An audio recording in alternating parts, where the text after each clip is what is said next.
Olá, gente, seja muito bem-vindo em mais um episódio aqui do CNPJ Cast, o podcast das CNPJs. E hoje nós vamos bater um papo super, mas super especial com um amigo, um cara que eu gosto demais. E todos vocês que estão acompanhando vai ter o prazer de conhecê-lo.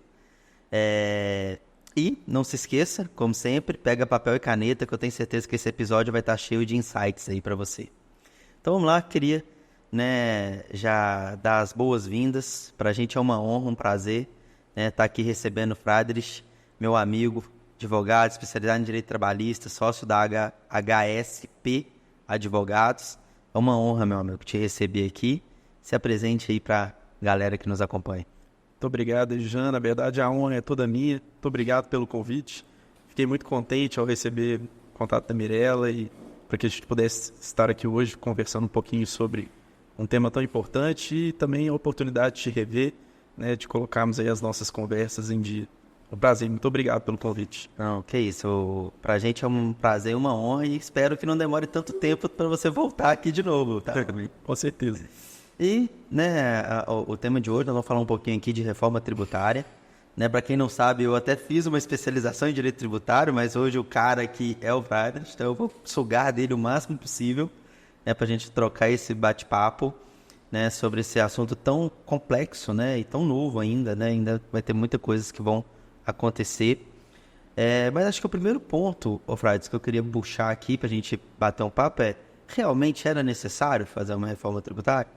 É uma excelente pergunta e eu acho que a resposta é sim. O nosso regime tributário, o nosso sistema tributário, apesar de ter sido inovador à sua época, é um regime tributário que foi instituído ainda em 65. Ele foi posteriormente constitucionalizado, recepcionado pela Constituição de 88 e reformado em alguma medida para se adequar à nova Constituinte.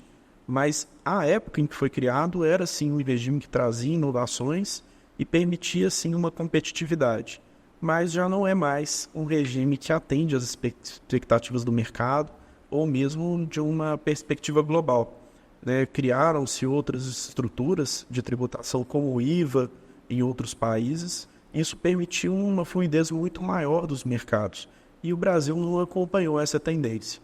A reforma tributária já é tentada há muitos anos, Essa proposta ela já vem sendo encaminhada no Congresso Nacional há algumas décadas, mas nunca se conseguiu efetivar uma aprovação. Então, acredito que ela seja, sim, necessária, sobretudo diante da complexidade do nosso sistema tributário atual, que merece uma reforma, um olhar um pouco mais atento. E é interessante esse ponto, igual que você trouxe aí, que acho que é quase que inevitável ter essa renovação, E o mais legal, igual que você trouxe aí, é que já vem sendo tentado isso há muitos anos, há muito tempo, passando vários governos aí até de ideologias diferentes, e acabou que nunca conseguiu colocar isso realmente em prática, realmente em votação e ter essa definição. Na sua opinião, o fato de ter conseguido isso é porque realmente sentiu essa necessidade ou porque era uma situação assim que não tinha como segurar mais e que o poder político veio e vão fazer, mesmo não sendo a ideal, talvez as dos sonhos ali para nenhuma área, mas que precisaria de mudar pelo menos para evoluir, nem que seja um pouco? Eu acho que foi um somatório desses fatores. Eu acho que já era uma discussão que vinha sendo travada há algum tempo, e inclusive com propostas de emenda constitucional apresentadas já há alguns anos. Era um pleito dos estados, era também um pleito da própria União, uma reforma, uma reorganização. Era um pleito, inclusive, do judiciário, Acho que um pleito aí das discussões que temos, que assolam o judiciário, faz com que a gente tenha um repertório, um volume de processos muito grande em debate. A maior parte dos processos em litígio são que vigoram com parte a União, os estados. Então, eu acredito que essa reforma ela é, sim, uma necessidade. Ela veio com uma resposta a essa urgência de se organizar melhor as tratativas entre os entes federados e o contribuinte. Mas também vejo que ela foi uma movimentação, um interesse de se fazer essa aprovação no momento em que existia ali uma certa aprovação política, uma certa possibilidade de se fazer esse tipo de acordo, né? E a reforma ela foi estruturada por doutrinadores, né? Tiveram aí pessoas muito capacitadas que se dedicaram, se debruçaram a essa estrutura. Inclusive a Procuradoria da Fazenda Nacional se envolveu ativamente nesse processo. Existem procuradores de grande renome hoje que se envolveram ativamente no estudo e no desenvolvimento. E acredito que sim, ela trouxe pontos positivos, mas sabemos também que toda reforma ela não é perfeita, né? E ela traz algumas preocupações, ela traz algumas imperfeições, e eu acho que você colocou muito bem, né, Jean? Ela foi um feito, não necessariamente o perfeito, que é muito difícil ser alcançado. Agora, diante da aprovação, acredito que o caminho é pensar o que virá adiante e como que a gente lida com essa nova perspectiva. Acaba que nós vamos passar por uma fase de aprendizado, né? E pegando esse ponto que você até já comentou ali, né, dessa diferença da nossa tributação aqui, que é um pouco mais arcaica, com a tributação de outros países ali, você até falou um pouquinho do IVA, depois eu queria que você até explicasse aí para quem está nos acompanhando o que seria.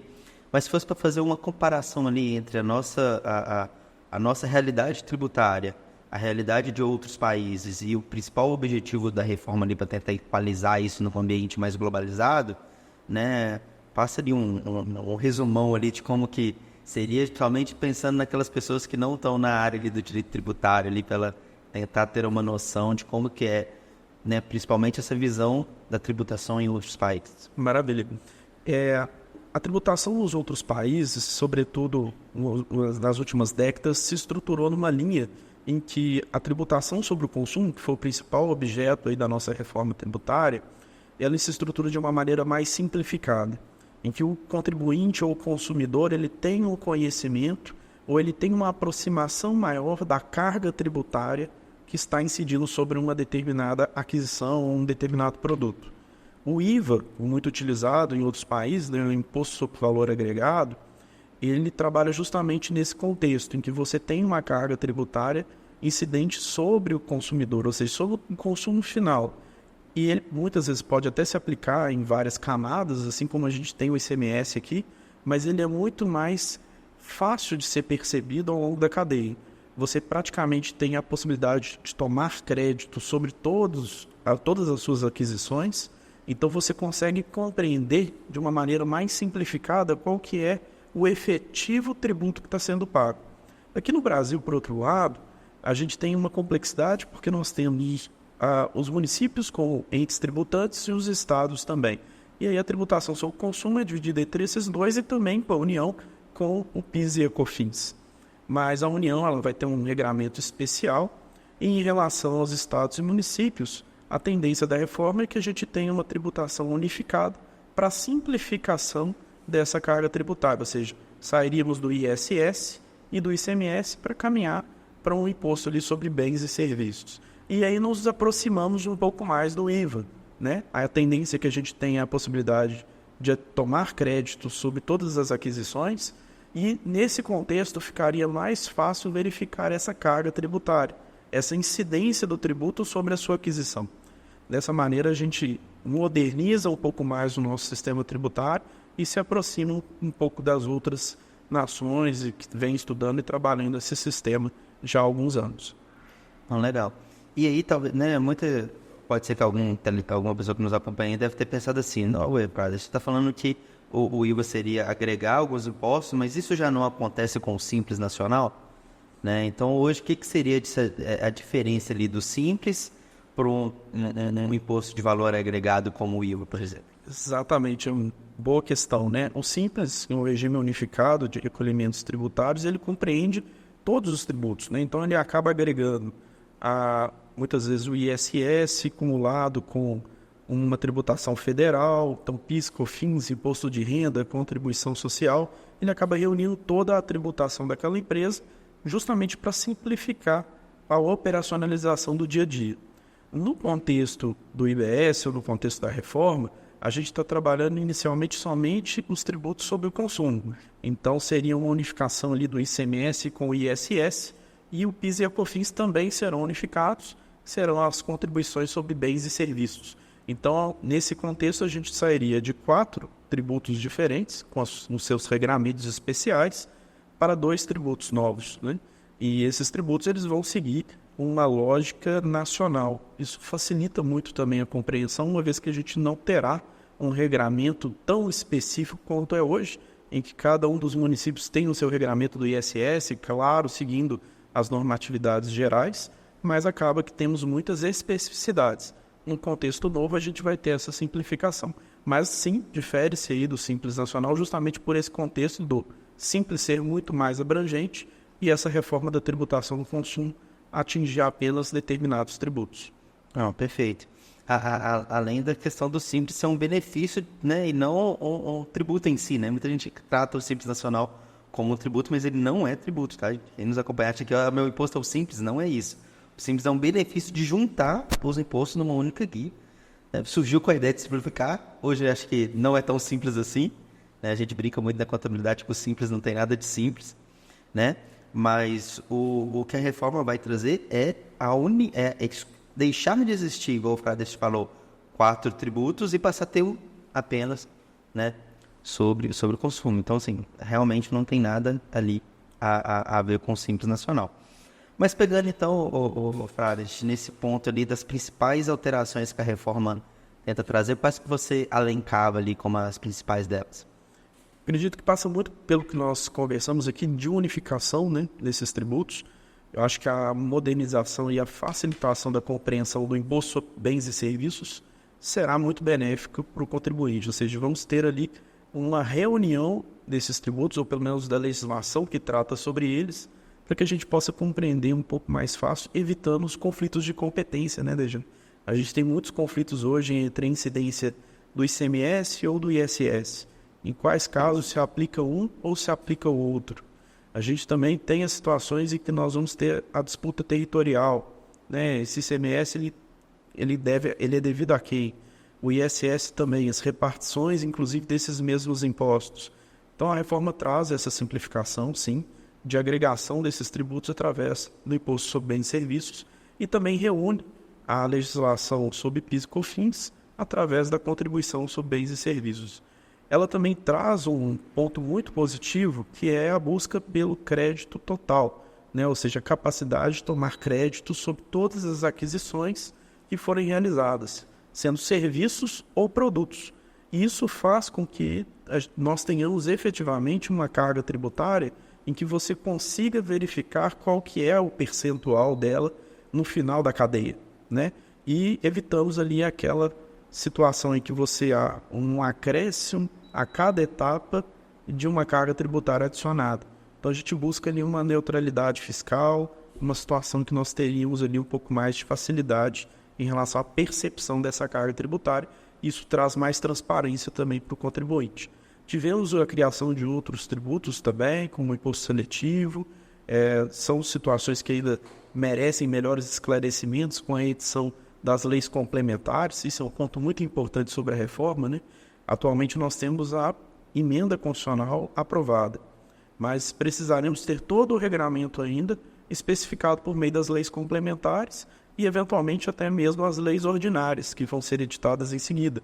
Então, temos ainda pouca informação sobre como vai ser a praticidade, a operacionalização desses tributos diante de um novo contexto.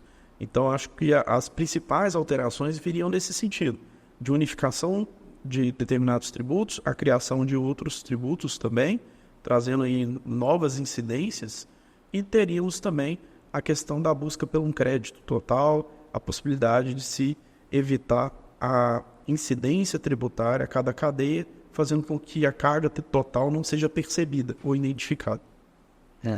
E fazendo assim, ó, ponto aqui, o Frades, isso nem estava no script não, mas eu tô pensando aqui. Se a gente fosse analisar talvez uma das intenções da reforma seria essa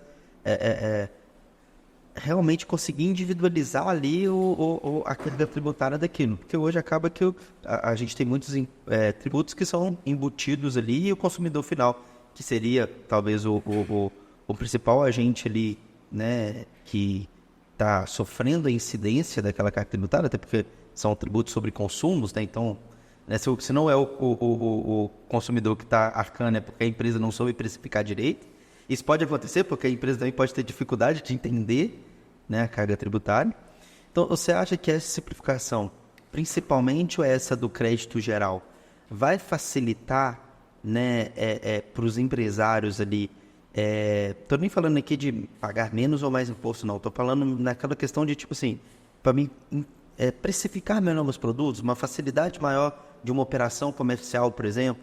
Porque hoje a gente vê que muitos têm uma dificuldade muito grande. Eu vou comprar fora do estado, eu vou comprar dentro do estado. Se eu compro fora do estado, eu sei lá, eu pago diferencial de alíquota, eu não pago diferencial de alíquota. Se eu vendo, sei lá, para o consumidor final, é de uma forma. Se o cara está no meio da cadeia, seria outra forma. Se ele for revender e tal. E a gente vê que a grande maioria dos empresas tem muita dificuldade de entender isso no dia a dia, que a gente vai conversando por isso assim. Você vê que isso vai ser algo, lógico, a gente acabou de colocar aí que muitas das coisas práticas ainda vão vir por outras legislações. Mas na sua avaliação hoje, você acredita que isso vai ocorrer? Eu entendo que sim. Não acredito que vá acontecer num primeiro momento. Eu acho que vai ser um processo gradativo, inclusive de longo prazo. Mas eu acredito que após essa fase de transição, o período em que a reforma vai entrar em vigor, que as leis complementares ainda serão editadas, trará alguma complexidade. E é um momento que precisaremos ter muita atenção para que a gente não passe por dificuldades ou não compreenda essa carga tributária.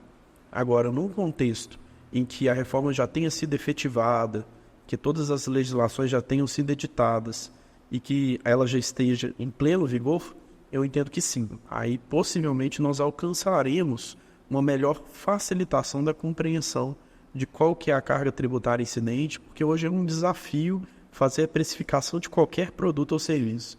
Tributos incidentes por dentro, né, ou seja, incidem sobre eles mesmos. Toda essa estrutura atual é muito complexa. A existência dos diferenciais de alíquota, antecipações, substituições tributárias, todos esses regimes atuais, eles trazem uma complexidade muito grande para a compreensão do valor final. Eu acredito que com a reforma tributária nós teremos a tendência de simplificar esses processos. O empresário terá condições de visualizar melhor a precificação do seu produto ou do seu serviço diante da carga que está postulada. Mas isso, eu acredito que só acontecerá no longo prazo. É uma das minhas preocupações, inclusive, diante da reforma. A gente vai até debater muito sobre esse tempo, que é esse período ali de transição, mas ainda nesse ponto ali dos possíveis benefícios, né, para o empresário aí no dia a dia dele da reforma, a pergunta que não quer calar, né? No final das contas, vou ter uma redução de imposto, vou pagar mais imposto ou vou ter ali, ou manter a mesma média que eu já pago hoje, só simplificando o processo? Essa é a grande pergunta, né, de todos os empresários e que nós profissionais também da área nos debruçamos muito. A tendência é que nós tenhamos setores que tenham redução e outros setores terão um agravamento dessa carga tributária e outros terão um grande agravamento dessa carga. Então isso vai permear qual que é a atividade econômica que aquela empresa desempenha, mas via de regra a tendência é que a indústria tenha uma certa redução da sua carga, o comércio e os serviços tenham uma agregação da carga. Isso numa expectativa geral. As alíquotas incidentes, elas ainda serão divulgadas. Nós temos um estudo que foi publicado pelo governo federal que indica algumas alíquotas, mas a alíquota efetiva da IBS ou da CBS ainda será determinada por meio da lei complementar. Então a gente ainda não tem esse cenário posto, né, diante da reforma que foi aprovada. Mas a tendência, a meu ver, é que tenhamos alguns setores que tenham economia sim e outros setores provavelmente serão muito agravados diante desse novo contexto. E passa também por uma avaliação em relação à forma com que os negócios são feitos hoje. O Brasil, historicamente, exatamente pela carga tributária que nós temos, se estruturaram-se os meios de produção de maneira mais verticalizada. Então é muito comum que as empresas façam todas as etapas do processo produtivo, ou pelo menos tentem compreender todas essas etapas. Isso num contexto em que você tem uma tomada de crédito geral, que é o novo contexto da reforma, torna-se muitas vezes inviável.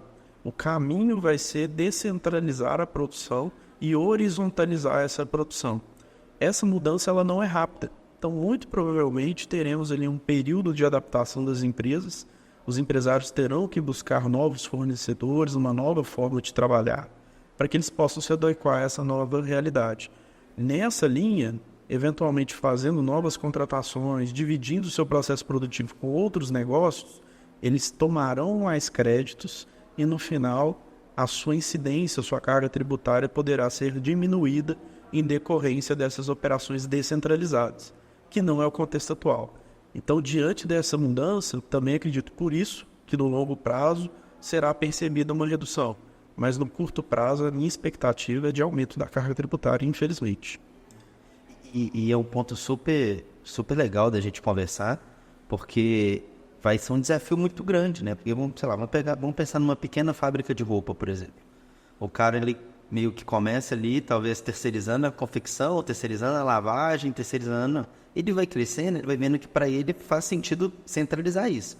Ele vai lá e começa a criar uma estrutura melhor ali de corte, uma estrutura melhor de maquinário de costura, depois ele monta uma lavanderia, depois ele monta um sistema de venda, de logística, porque ele vai concentrando tudo numa única empresa. E aí vem ali, talvez, a reforma mostrando para ele, não, velho, não faz sentido você fazer isso, porque você talvez não vai aproveitar tanto crédito assim do que isso fosse terceirizado.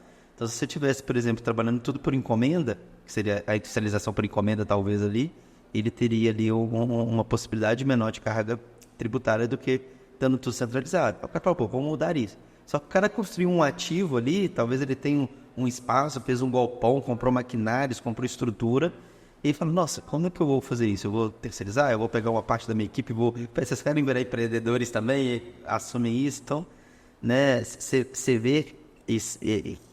Lógico, igual nós falamos ainda, tudo aqui que nós estamos falando é muito, assim, conversas de expectativas, né? Tem muita coisa que vão acontecer ainda. Mas você vê que isso vai ser algo que vai ocorrer no mercado, vai ter essas discussões, essas dificuldades? Ou você acha que pelo o processo de transição ser longo, isso vai conseguir fazer de uma forma mais tranquila? Não, eu acredito que isso vai ser sim um desafio, uma dificuldade, sobretudo por conta desses investimentos, né? Muitas das empresas que verticalizaram a sua produção investiram muito nessa construção de ativos em grandes galpões ou mesmo em estruturas segregadas, mas que acabaram mobilizando uma grande estrutura. Diante desse contexto, eu acredito que ainda que tenhamos aí um período de transição longo, né, iniciando em 26, indo até 2033, essa adaptação ela não é tão simplificada. Pressuporia aí, inclusive, a busca por novos fornecedores ou desmembramento de parte da estrutura como uma nova empresa e, consequentemente, muitas vezes não é possível adotar essa mesma atividade num único local, né? Demanda-se adotar um novo local para descentralizar essa atividade, buscar eventualmente, inclusive, um sócio, um parceiro para desenvolver aquele trabalho, para que se torne rentável, né? Muitas vezes, dentro da verticalização que existia antes, era rentável você ter aquela estrutura para atender a sua própria empresa. Agora, num novo contexto, você descentralizar essa estrutura num CNPJ individualizado, todo organizado, todo preparado para fazer o atendimento, não viabiliza o atendimento somente à sua empresa. Você vai ter que atender, obviamente, outras empresas também, e que é natural, inclusive, desse interesse de desenvolver um negócio. Só que isso pressupõe mais pessoas, pressupõe um desenvolvimento daquele negócio de maneira autônoma, e isso vai exigir mais tempo e mais dedicação. Então eu acredito que vai ser um grande desafio, por mais que tenhamos esse prazo de transição, eu acho que muitas vezes ele vai ser insuficiente para se fazer essa toda reorganização. E pensando que, por mais que a transição se efetive nesse prazo, entra em vigor em 2026. Então as medidas precisam ser adotadas agora em 24, 25, para que em 26, já com o novo impacto de uma tributação nova, você já tenha capacidade de fazer o aproveitamento devido. Então é um desafio. A gente fica pensando já na contabilidade como que vai ser, né? Porque realmente não vai ser fácil, eu concordo com esse ponto. E já falando da transição, né, mesmo assim, né, você já falou ali, né, o processo de transição é de 2026 até 2033, então nós teríamos ali 2 anos para já se adaptar ali para as pequenas medidas, né? E vamos passar ali para um processo ali entre 26 e 33 ali, que vai ser esse processo de transição. Pelo que a gente já tem de informação, pelo que a gente já tem de situações, né? Igual a gente já falou, mas não custa lembrar, ainda vai ter muita coisa nova. Eu acredito que no decorrer desse prazo aqui nós vamos ter que fazer um podcast desse daqui, pelo menos de 3 em 3 meses, para, né, ir conversando sobre as mudanças que vão surgindo. Mas a expectativa, Frade, é de, né, na sua visão, aí, como que vai ser essa transição? E eu acho que ela vai ser, de alguma maneira, muito traumática para aquelas empresas que não se prepararam. Eu acho que a grande mensagem, inclusive desse podcast nosso, é prepare-se, né? Organizem-se de maneira antecipada para evitar maiores transtornos aí em 26. É muito comum imaginar, 2026 ainda temos aí um longo período, mas as transformações que são necessárias, elas exigem muito tempo, né? Você não desestrutura um galpão todo organizado para atender toda a sua estrutura verticalizada e muitas vezes em um ano. Você precisa de mais tempo para poder organizar isso. Então, esse período de transição ele vai ser relativamente difícil ser transposto e teremos aí uma grande complexidade, sobretudo para as contabilidades, que é o convívio dos dois sistemas. O período de transição não se trata de um período de simples aprendizagem para migrar em 33. É um convívio dos dois sistemas. Então, uma empresa, muitas vezes, ela vai ter apuração de ISS, de ICMS e de IBS ao mesmo tempo, junto com PIS e COFINS e CBS.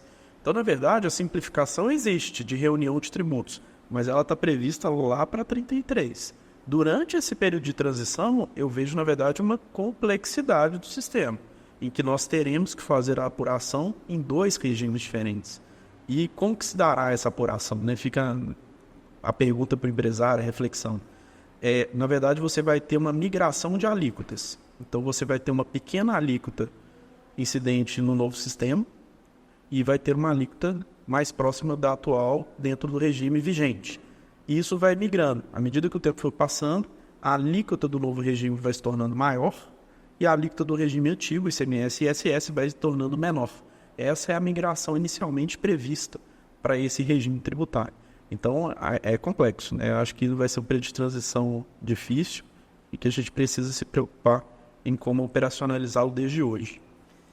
Então, na sua visão, assim, é aquele famoso piora para melhorar depois. Exatamente. É esse o contexto.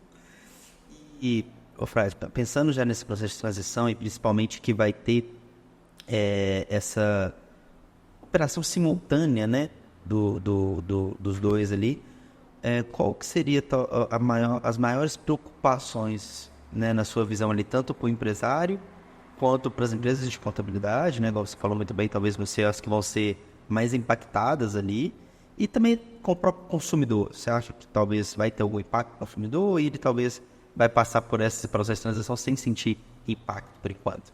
Não, eu acredito que a gente vai ter um impacto. Existem estudos, inclusive, que orientam que a reforma tributária trará um benefício, um alívio do ponto de vista da inflação. Mas eu acredito que esse alívio, de novo, ele venha após a consolidação da reforma. Eu entendo que durante o período de transição, na verdade, nós vamos ter um impacto aí sobre os custos dos bens e serviços, porque você vai estar sujeito a uma carga tributária em muitos setores maior.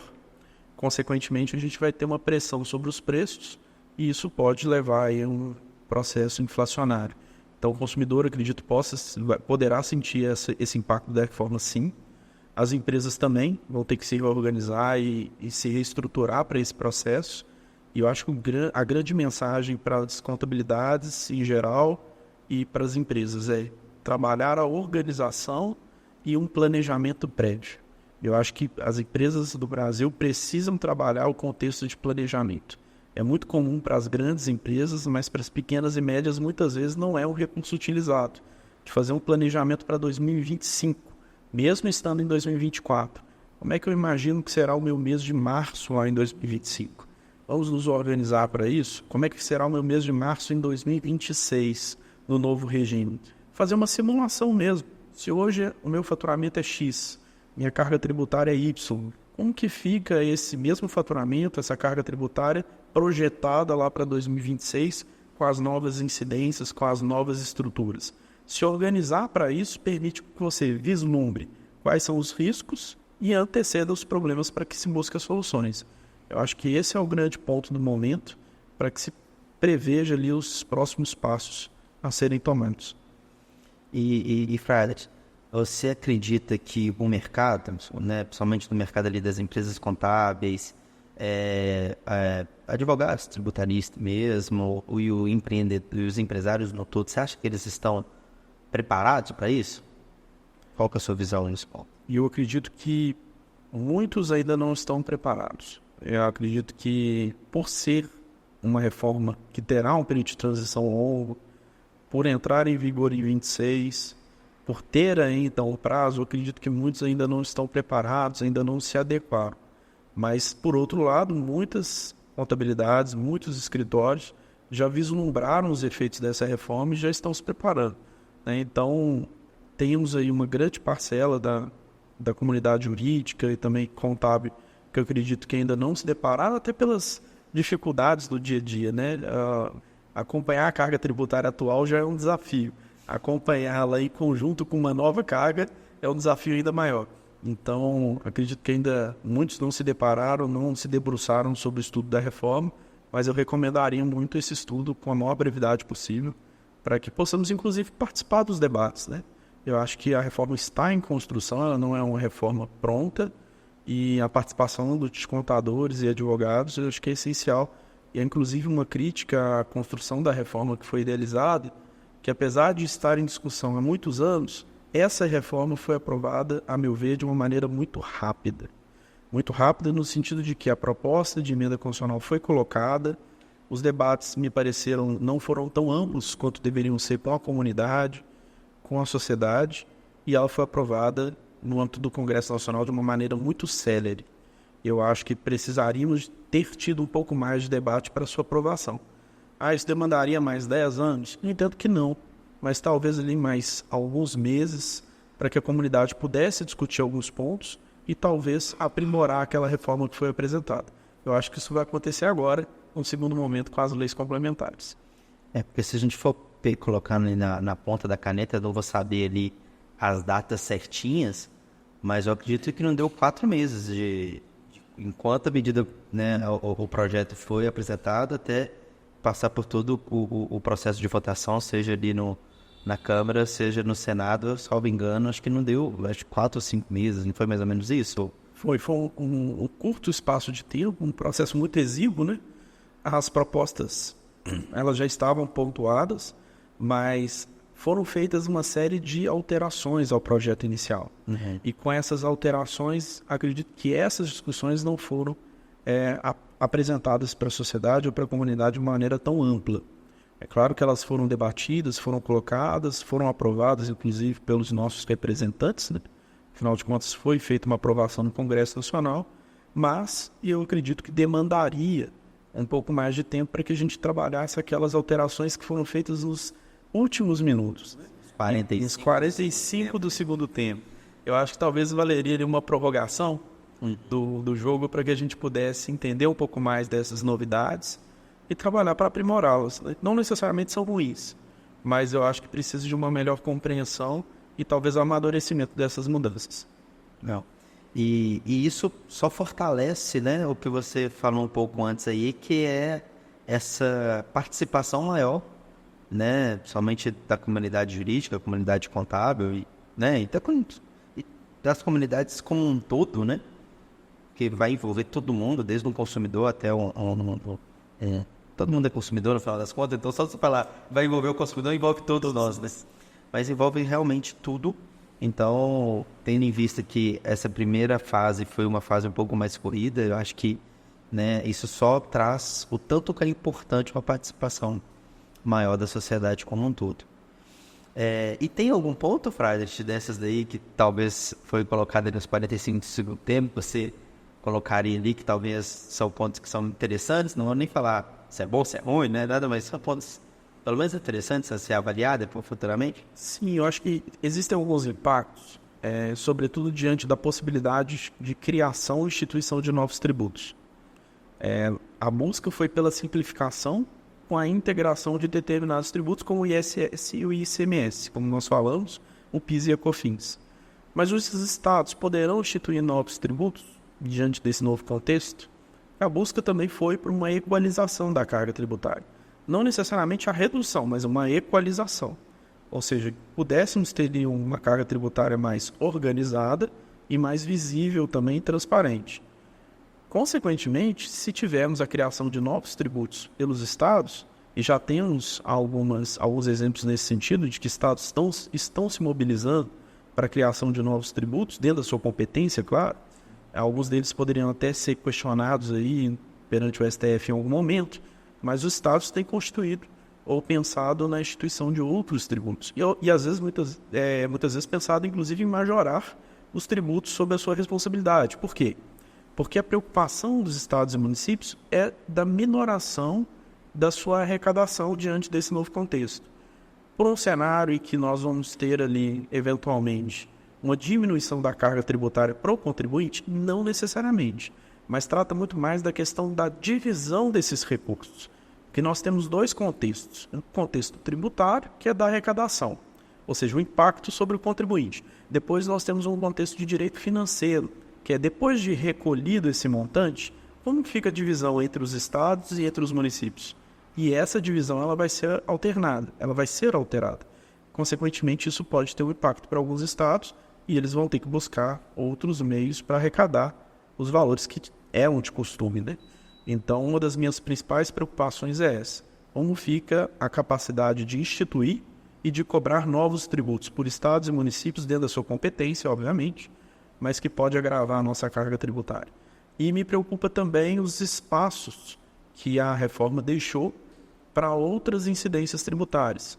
Nós vamos retomar a tributação de lucros e dividendos? Esse é um ponto que me preocupa. Se retomar, nós vamos ter uma mudança na carga tributária ou na forma com que se recolhe o imposto de renda da pessoa física? Porque muitas vezes o problema não é tributar os lucros e dividendos, mas é ter a tributação de lucros e dividendos e uma tributação também pelo imposto de renda da pessoa física, ou seja, uma congregação desses dois tributos. Então a gente precisa entender um pouco melhor como vai ser essa distribuição e essa organização. Isso também não está claro. A reforma não trouxe disposições sobre a tributação da renda, ela focou na tributação sobre o consumo. Então são esses últimos pontos ou esses espaços abertos que muito me preocupam. O imposto seletivo também, como que ele vai se dar, qual que será a sua incidência, como serão eleitos, né, os fatos geradores, isso tudo me traz alguma preocupação. E eu até já ia fazer uma pergunta aqui, acho que talvez vai coincidir um pouquinho com o que você já respondeu ali, que a reforma veio mais pela questão da tributação sobre o consumo e não outras, mas a pergunta que eu ia fazer e os impostos que já são constitucionais e ainda não estão sendo cobrados, né? Porque não tem uma legislação específica como de grandes fortunas, por exemplo, né? Eles vão ser impactados ou não pela reforma? Essa é uma grande questão, né? O imposto sobre grandes fortunas sempre previsto, né? Já em discussão há muitos anos, nunca implementado. Discute-se hoje uma integração, talvez, desse tributo com a tributação sobre as heranças. Então, talvez tornar não o imposto sobre grandes fortunas, mas o imposto sobre grandes heranças, trazendo aí uma incidência tributária maior para as heranças de maior monta. Essa é uma discussão muito presente no Congresso Nacional. Inclusive, tem orientado discussões no âmbito dos estados para a majoração das suas alíquotas e a proporcionalização delas também, podendo chegar em 8% e até em determinados casos, se aprovado uma alteração nacional, chegar a ter alíquotas inclusive até maiores. Então, acho que a tendência é de reformar um pouco esses tributos antigos para que eles tenham um novo contexto de incidência. Então, a tributação sobre grandes fortunas, ela sempre foi um tabu, uma dificuldade, porque seria quase que uma incidência sobre uma conquista que foi realizada por uma determinada pessoa durante um determinado período. a facilitação de transformá-la em um imposto sobre grandes heranças é que a herança ela não é construída, ela é herdada. Então, facilita-se muito mais a incidência tributária.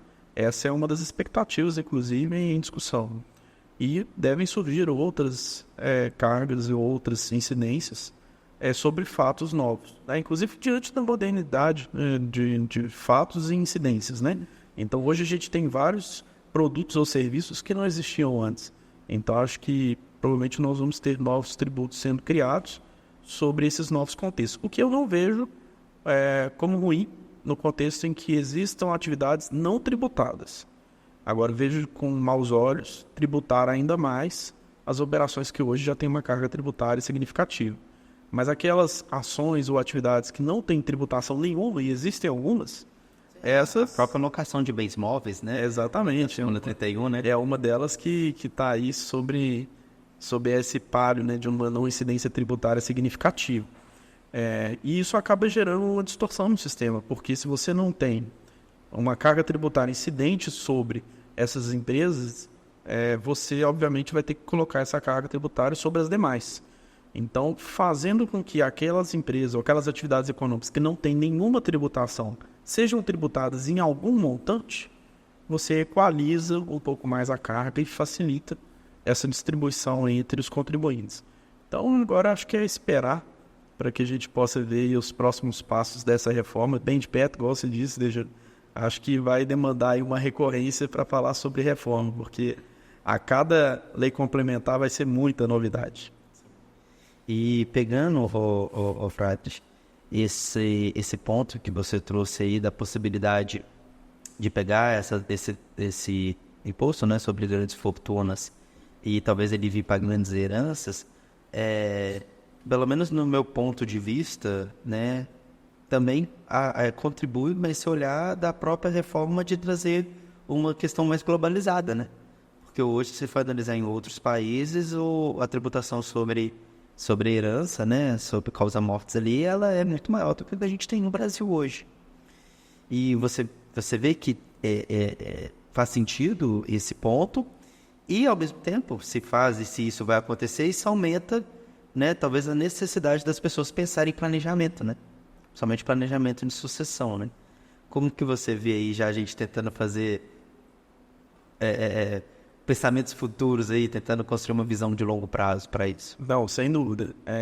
Muitos empresários têm buscado hoje uma organização, inclusive fazendo a transmissão dos seus bens já em vida por meio de doação, né?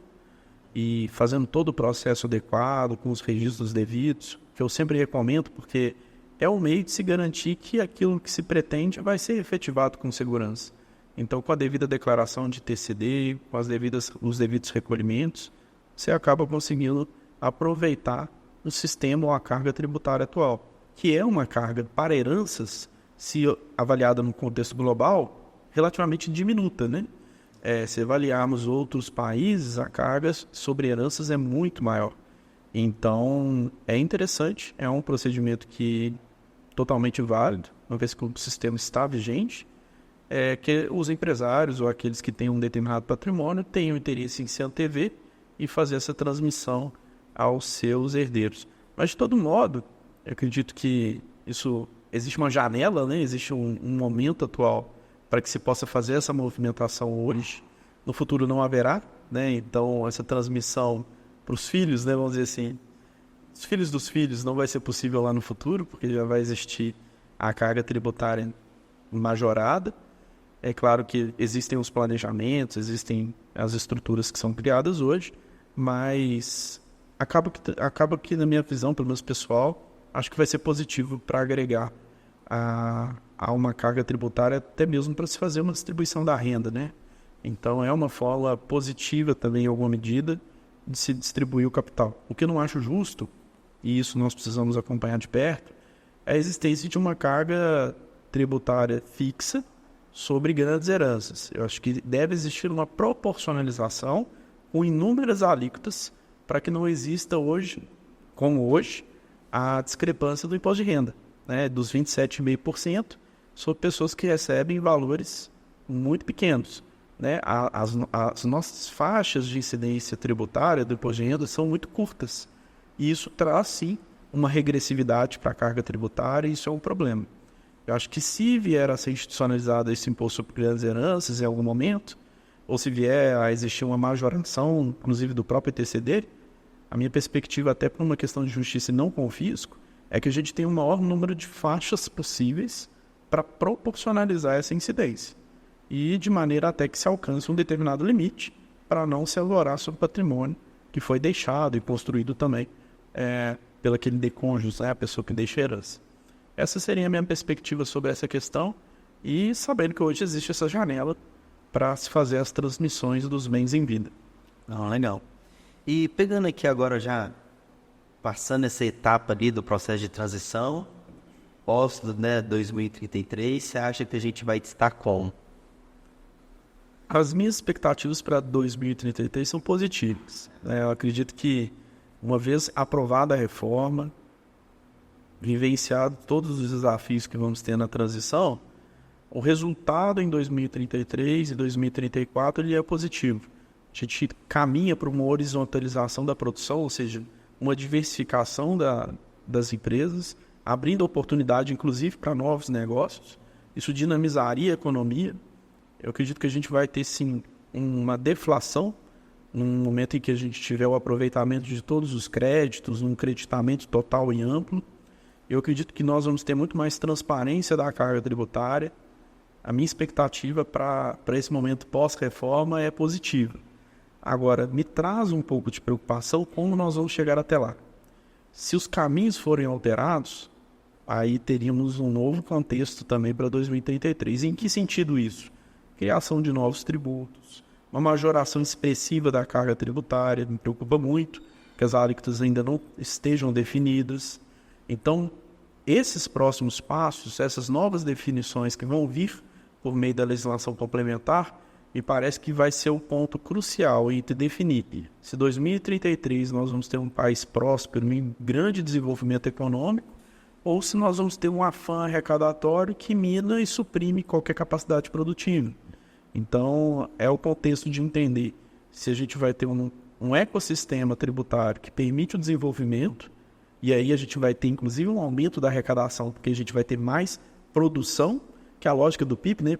Produto Interno Bruto, ou seja, a gente está produzindo, a gente está criando, a gente está vendendo, ou se vai ser um afã arrecadatório de suprimir ao máximo o empresário, recolher até onde for possível e não existir espaço para novos investimentos, porque a verdade é, se você destina uma carga tributária muito significativa para o empresário, não sobra recursos para novas contratações, desenvolvimento da sua planta, desenvolvimento do seu comercial e, consequentemente, estagna a produção. Então, você não cresce. Se você não cresce, você também não consegue gerar melhor arrecadação. É justamente o contexto daquela curva de Laffer, né? Algumas pessoas já devem ter visualizado esse gráfico. Se você aumenta demais a arrecadação, chega um dado momento que a arrecadação começa a cair, porque você não tem produção que acompanhe aquela carga tributária. Então, essas são as minhas perspectivas aí para 2033. Dependerá muito daquilo que nós vamos construir em conjunto e aquilo que os nossos políticos do Congresso Nacional vão pautar como o futuro do Brasil. Se a busca é por arrecadação a qualquer custo, com criação de novos tributos e novas incidências, ou se nós vamos pensar num mercado que permita o desenvolvimento econômico. É a minha maior preocupação hoje. E vai ser cenas dos próximos capítulos, né? Você coloca aí, ó. Você que está acompanhando os próximos episódios, nós vamos ter que criar, Felipe, vamos criar talvez uma playlist ali específica só de reforma tributária aí, até 2033. Nós vamos falar muito disso. E Prades, caminhando aqui para o nosso final, a gente tem um momento aqui no CNPJ Cast que a gente deixa, né, dicas. Né? A intenção eu sei que você já falou algumas aí, mas a gente tentar mesmo, né, pegar algumas dicas, né, práticas ali, né, do que as pessoas, os empresários, as pessoas mesmo, podem fazer, né, neste momento ainda de muitas incertezas, mas que já algumas coisas já podem, né, começar. E eu queria que você deixasse algumas dicas para quem está nos acompanhando, né, do tipo, cara, talvez ele está aqui nos escutando daqui e fala assim, nossa, meu Deus, que loucura essa questão de reforma. O que seria a dica para esse cara? Acho que a primeira coisa é calma. Respire, olhe para o seu negócio e faça o seu dever de casa. Qual é o seu dever de casa? Planilhe a sua atividade, tente entender quem são os seus fornecedores, tente entender qual que é a sua matriz de produção, qual que é a sua unidade geradora de caixa principal e quais são os acessórios. O que quer dizer isso?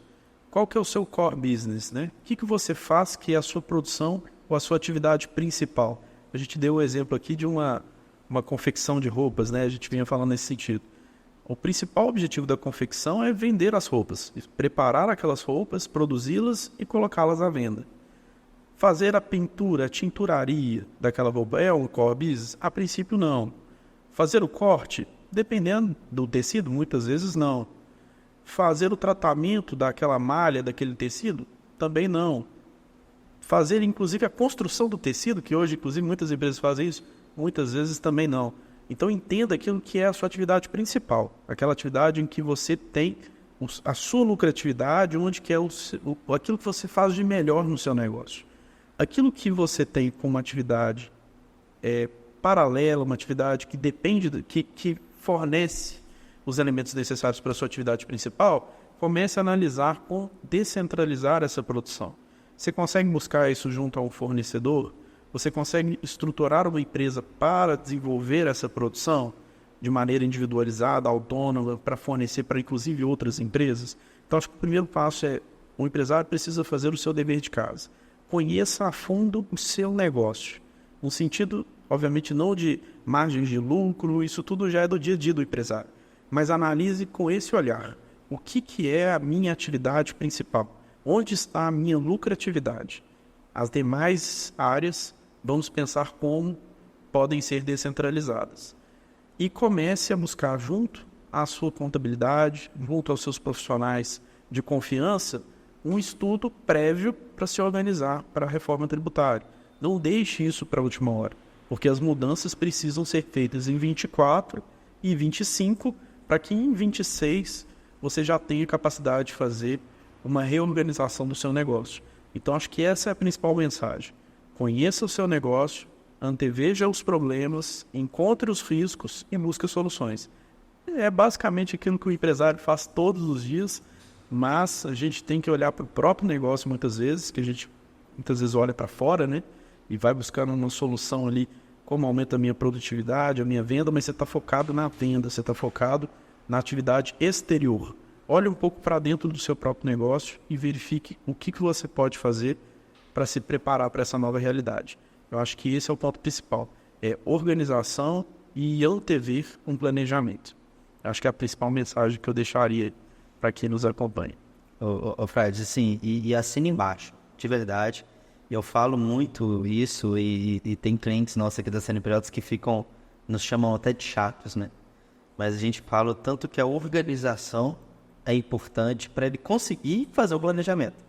Porque muitas das vezes eu vejo, não, eu quero planejar, como é que vai ser? Mas o cara não tem nem a organização de hoje, ele não consegue ter um fluxo de caixa, ele não consegue ter o controle ali das receitas, das despesas, ele não consegue ter um gerenciamento da informação. Muitas empresas ainda não têm um software para gerenciar ali coisas simples mesmo, de entrada, de saída, de conciliação bancária, né?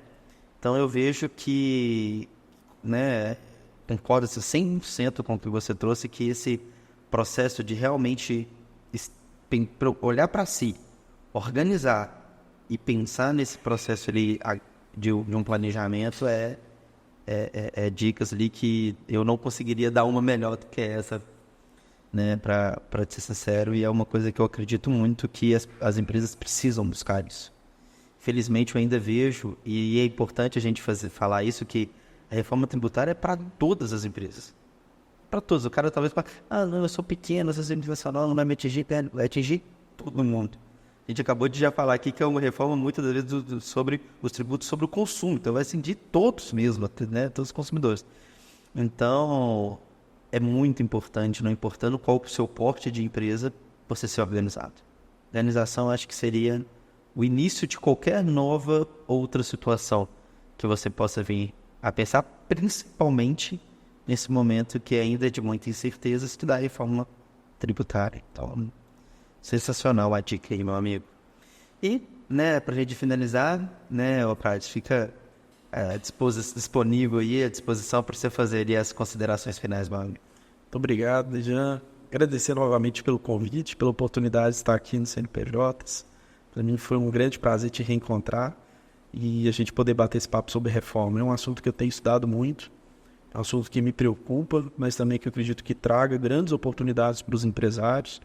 Então, acho que o espaço foi muito legal para a gente poder debater esses temas e fico à disposição para a gente poder falar novamente sobre o assunto. Eu acho que vai ser muitas questões ainda a serem tratadas com as edições das leis complementares e, sem sombra de dúvida, o que fica é essa premissa de buscar uma organização, se programar e buscar o entendimento da reforma que está por vir, né? Ela já está pautada, aprovada no âmbito constitucional, mas muita coisa ainda virá. Então, agradeço novamente e fico à disposição para quando quiserem bater um pouco mais de papo sobre esse tema. E pode ter certeza que nós vamos bater muito papo sobre esse tema, viu, meu amigo? Pode ter, igual eu brinquei aqui com o Felipe, nós vamos colocar ali uma recorrência desse bate-papo aí sobre reforma, né? Espero que vocês que tenham acompanhado tenham gostado, né, do nosso conteúdo. E quero te agradecer muito, né, por ter tirado essa manhã aí para a gente estar aqui, né, não só gravando o conteúdo, mas, né, batendo papo, conversando. Essa troca super muito bem-vinda e te agradeço muito, viu? Por participar aqui do CNPJ Cast e por estar aqui na CNPJs. Muito obrigado. Gente, para quem nos acompanhou até aqui, não se esqueça, curte, compartilhe, né, manda para aqueles seus amigos empreendedores, empresários que estão ali naquela preocupação com a reforma tributária, né? Aqui de baixo, ali na descrição do vídeo, vai ter o Instagram do Freitas, vai ter o telefone, né? De qualquer dúvida, qualquer situação, tanto a CNPJ está à disposição e o Freitas também, né? Para a gente poder estar aí conversando, debatendo, trocando as ideias sobre esse novo momento que estamos passando, que é a reforma tributária. Desde já, agradeço a todos vocês e até o próximo CNPJ Cast, o podcast das CNPJs. Obrigado.